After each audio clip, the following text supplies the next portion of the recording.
What's up, everybody? Dark 1985. There's levels to this. So we're in a little bit different scenario. I'm in my downstairs living room. Just didn't feel like doing it in the bathroom. Just wanted to change the scenery up a little bit. It's a nice freaking comfy couch. But let's get straight to the video. So I finally finished playing Crysis 3. I beat the game completely. Played all three games back to back. And I gotta be honest with you, I'm extremely impressed by the quality and the level of details that those games that Crytek took in those games. Now, when I read reviews on the games and what other people had to say about the games before I played them, a lot of people made it seem as if Crysis 1 was the only game that was really worth playing, and that Crysis 2 and Crysis 3, for the most part, were a failure due to the fact that they made them for so that console players could play them as well. Now, I played all three games on PC. I didn't play any of them on console, and I could tell you from the PC experience, all three games were phenomenal. And and here's the thing, right? So Crysis One, when you first play that game, it's literally you're playing on an island, and it feels as if you could do whatever you want to do on that island. It feels as if you could go and reach the objective however you want to reach it. And for the most part, you can. They let you play around a lot, but it still has objective. It still has specific points that you got to hit. So there's still things that you have to do in the specific way that the game wants you to do it.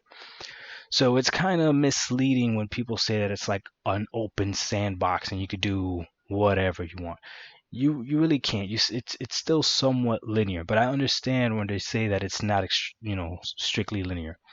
Crysis 2 came out and that game was definitely linear. I really don't remember any part of that game where the stage or whatever felt, extremely big, but it was still a good game.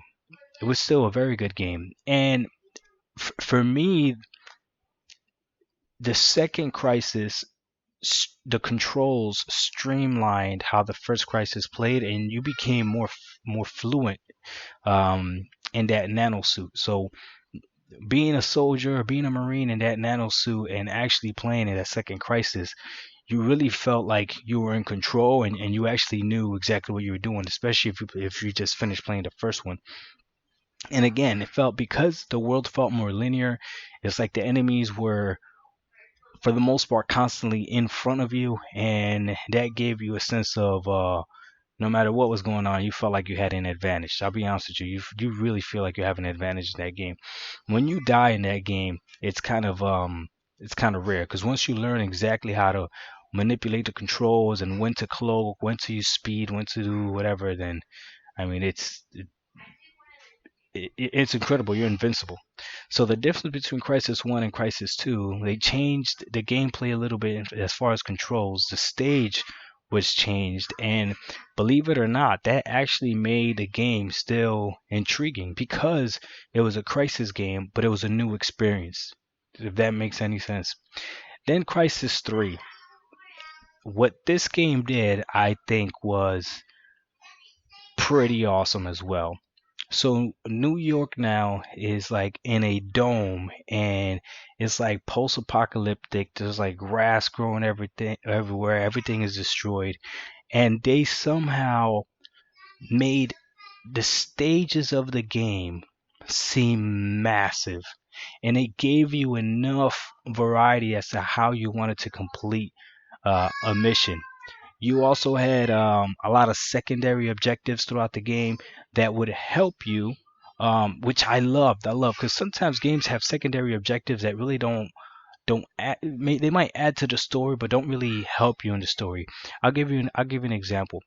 During one of the last missions in Crysis 3, there's these there's these big freaking Ceph robots that are actually pretty difficult to kill. Like, you gotta hit them in the back, and as soon as you shoot them, they turn, like, pinpoint exactly where you're at, and they just start firing, and they could take you out pretty quickly. Okay, and you can't just shoot them with regular guns and ammo. Like, you need strong weapons to get knock them down.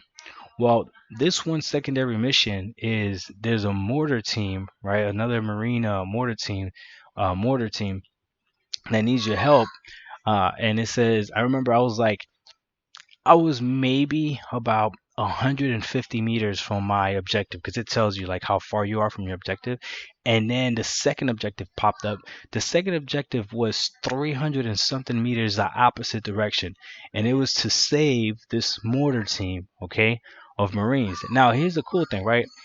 I didn't know like what that meant if I went down there to save them. All I knew is I was 50 meters away from my objective. I saw the second objective come up that said 300 or 250 meters away. There's a mortar team being pinned down, and it's like literally, Prophet, can you come help us? Can you come help us? And it came up as a secondary objective. So I could have kept going with the game and done it.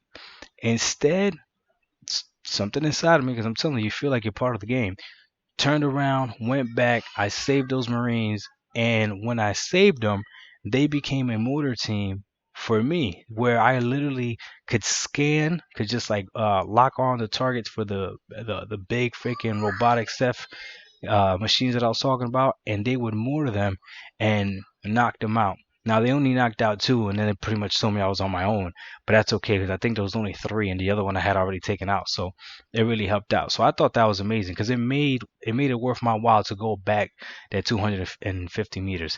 Now I was gonna do it anyways because I was gonna go save those Marines, right? But still, the fact that I did it and then they were able to help me out, I think that was cool.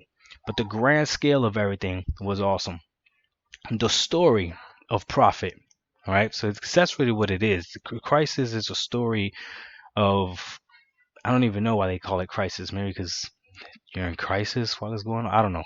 But the story, the main protagonist of the whole storyline is Prophet, which is awesome because in the first game, okay, you don't play as Prophet.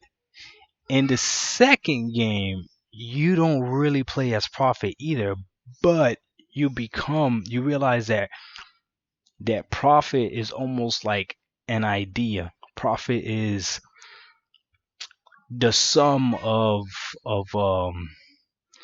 the man that was Prophet. So it's like his idea, his soul lives on in that nano suit, right? So it's pretty cool. And then the third Crisis, you're playing as Prophet, but that's because Prophet is the nano suit. That's who Prophet is. So it does, whoever's in that specific suit, that is um Prophet. Prophet was somehow able to get into the suit. At the end of the game, at first I thought it was strange because when I mean, spoiler alert, if you haven't played Crysis 3 right now, you might want to stop the video and just know that it's a good game. Go get it, play it. All right, so spoiler alert.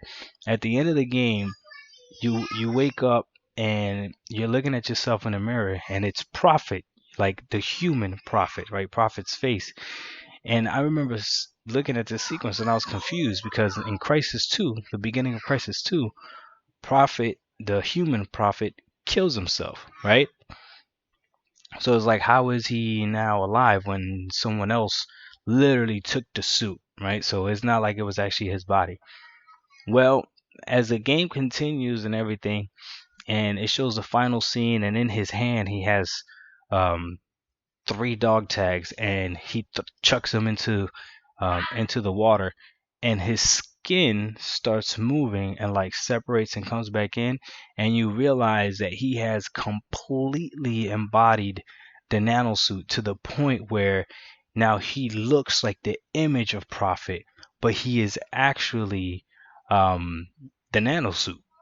And as he's walking away, he says his real name, and then he says, "They call me Prophet." And then the game pans out, and you literally see the very first scene that you see in Crysis 1 when you're coming over the ridge and you see the big mountain and the, oh man, I'm telling you, it was amazing.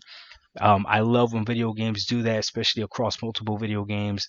The length of the video games was perfect. Each one, I think the longest one was, I don't know, maybe 10 to 13 hours, and I think it was the first one that was the longest one. So great games. Crytek did an amazing job. Um, I would play another Crysis game if it came out, and Prophet is now one of my favorite video game characters because of that mystique and what he means to that world. So That's pretty much it, guys. Now I'm gonna start playing Tomb Raider. I've never played Tomb Raider before. Lara Croft Tomb Raider. I'm gonna play only the new ones. So I'll play Tomb Raider, I'll play Rise of the Tomb Raider, and I'll play Shadow of the Tomb Raider. And in between there, maybe after I play Tomb Raider, I have to go back and finish the Assassin's Creed. So I gotta play Assassin's Creed Black Flag. So that's what I got next. So Dark 1985. There's levels to this. I hope you guys like my new scenario, and we'll see if we keep it. We out. Peace.